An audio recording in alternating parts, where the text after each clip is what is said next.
middle of the work week, everyone. I'm so tired. But I'm Stella Chung, and in today's Daily Fix, Xbox gamers might not be too happy with the console version of Redfall. PlayStation gamers have a pretty good selection of titles in this month's PS Plus Extra catalog, and we explain how the recent leak of classified Pentagon documents is related to Minecraft. Oh, and the upcoming vampire horror comedy Renfield is getting a video game adaptation, and Thursday looks to be a pretty big day if you're into Zelda or Final Fantasy. Okay, there's a lot to cover, so let's just get into it.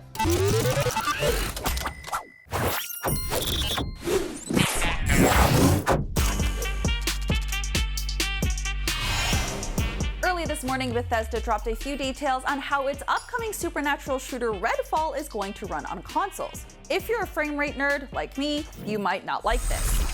At launch, Redfall will only have quality graphics mode that will cap the frame rate at 30 FPS across both the Xbox Series S and the more powerful Series X. You will be getting the max resolution of 4K on the Series X and 1440p on the Series S. But if you're hoping for buttery smooth 60 FPS or higher, you'll have to wait until Bethesda patches that in a future update.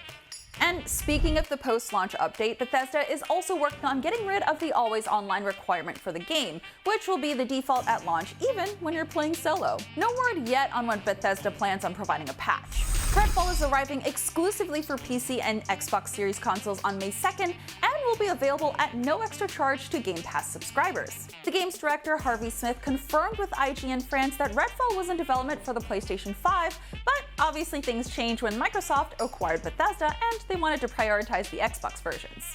Most of the comments on our article for the story, of course, have been less than kind. User the Ace Joel 99 said, quote, "With dynamic resolution and upscaling readily available, I expect 60 FPS to be the minimum goal of modern video games." Do you agree? I certainly do. Does Redfall being capped at 30 FPS at launch change your plans for playing the game? Let me know in the comments. Well, that last story was a bummer for Xbox fans, but PlayStation gamers have something to celebrate this morning. Well, if you subscribe to the higher tiers of PS Plus, that is. If you have PS Plus Extra, which, remember, is the second tier right above the most basic PS Plus Essential plan, you're getting Kena Bridge of Spirits, Doom Eternal, Riders Republic, Wolfenstein 2 The New Colossus, Wolfenstein The Old Blood, Slay the Spire, Monster Boy and the Cursed Kingdom, The Evil Within, Bassmaster Fishing, Paradise Killer, and Sackboy: A Big Adventure. Some solid titles right there. Let's take a look at a few of them. Kena Bridge of Spirits is a gorgeous action-adventure title that arrived on the PS4 and PS5 back in 2021. We enjoyed it quite a bit, giving it an 8 out of 10, praising the combat with favorable comparisons to games like Okami and the 3D Zelda games. Wolfenstein 2 The New Colossus is a first-person shooter that continues the alternate history story started in 2014's Wolfenstein The New Order. In this alternate version of 1960s America, the Nazis have won World War II and have taken over the United States.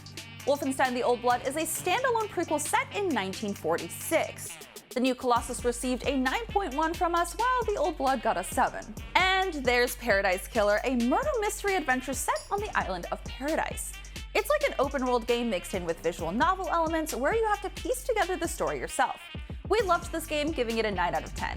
Also, for premium subscribers, the original Doom, Doom 2, Doom 64, Doom 3, and Dishonored are being added to the Classics library. So PlayStation Plus is well and truly doomed this month. By now, you may have heard about the potentially massive security breach involving classified documents leaked from the Pentagon. Via the Wall Street Journal, the documents contained secret details regarding the war in Ukraine and the strength and capabilities of both the Ukrainians and the Russians. The US government's ongoing surveillance, i.e. spying, on allies and assessments on China's activities all over the world. But what you may not realize is that a Minecraft Discord server is somehow involved. According to investigative site Bellingcat, the documents apparently first appeared on a small Discord server called WowMao, run by a YouTuber of the same name. The documents made their way to a Minecraft Discord server in early March. Then, as secret documents tend to do on the internet, they found their way to 4chan, Twitter, and Telegram.